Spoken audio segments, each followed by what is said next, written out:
jump to the deep end or like be thrown into the deep end and, you know, Yep. sink or swim.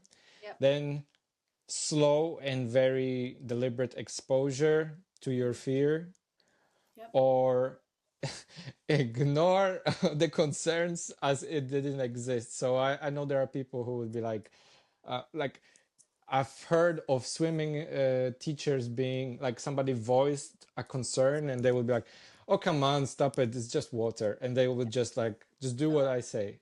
oh yeah. So I've, those three yeah. approaches, like, what do you think? Again, I'm going to go back to this water wisdom because that's what it is. And the way that you gain that is by through a play based approach. So, with somebody just saying, right, you're just going to go in the deep end and then you're just going to learn, you're either going to have somebody that will be like, oh, okay, and they're fine. Hence, like I was, it was fine.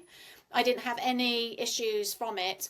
Or you may have that child that's putting them off then for life, you know. But if they are being put in that position, then how is that child going to get themselves out of it? So that's why we need to have this happy balance, that you can't have somebody that will take forever teaching them either. Be Right. like, oh no, let's not do this then because you feel this way, and I understand you feel that way, so we're going to take another 10 weeks to be able to do this thing. But I think that's when it comes down to the skills of the teacher, of understanding that child, of knowing that it may be a child that needs a little bit of a push and may needs a little bit of feeling of uncomfortableness to be able to get over it.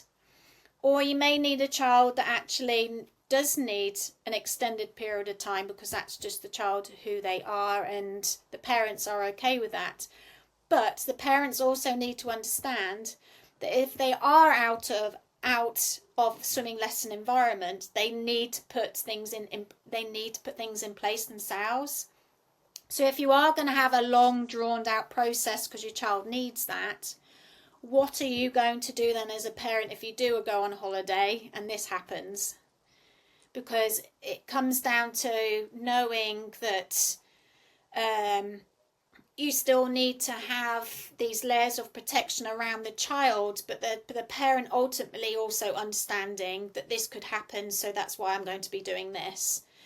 But then if you have the teacher that is like, well, you're crying and you need to shut up crying because you're going to do this anyway, then that potentially, if the child responds a certain way, then you don't do it. But if it's a child that needs that, then you can go ahead and do it. Does that make any sense? Right. Because Yes, absolutely. it's a So you just case that, adjust yourself. yeah, I think so, and it could change, and it could change week to week.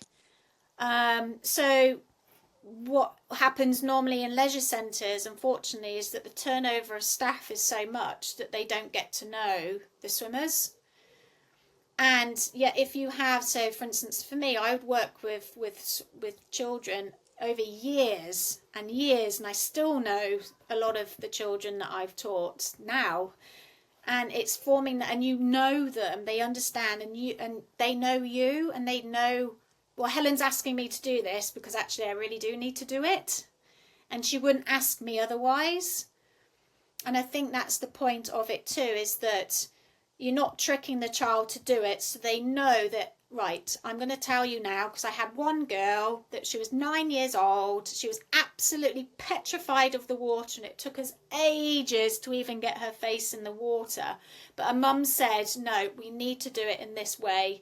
So I'm happy with you to take your time doing it. But she also knew that if I asked her, you've got to do at least 2 times of putting your nose in the water, you have to do this. She knew that there was a reason why I was asking her to do it. Hmm. Because otherwise you just wouldn't progress with that person. It would just be it would just be going through the motions as opposed to progressing. So Hmm. I think using the certain strategies really determines who they are as a swimmer or as a person. But then it's also getting that information from the parents, because sometimes the parents be like, oh, I don't want them to get their faces wet, and they're there with the towels ready to wipe their eyes, and then you're Hmm. just like, no, I'm really sorry, but that needs to stop. Because they really do need to get their eyes, and if that's the case, we can add goggles, that's fine. So it's also then educating the parents in the sense that, yeah, okay, little Johnny might not want to do it because you're actually telling them you don't want them to do it because you're feeling insecurity. So it's actually True. your feelings then being put on the child rather than Yeah, how the that's child. that's another conversation about that part of Yes. parenting. Yeah, Um, absolutely. so for adults, how would you say, what would you say to stay motivated and manage doubt and insecurity? I'm on Reddit, people constantly there. I think at least once a week or more, people share like a vent, they're venting or how they're struggling to learn and they will Okay. never get it. And how would you keep them motivated and manage their insecurity and doubt?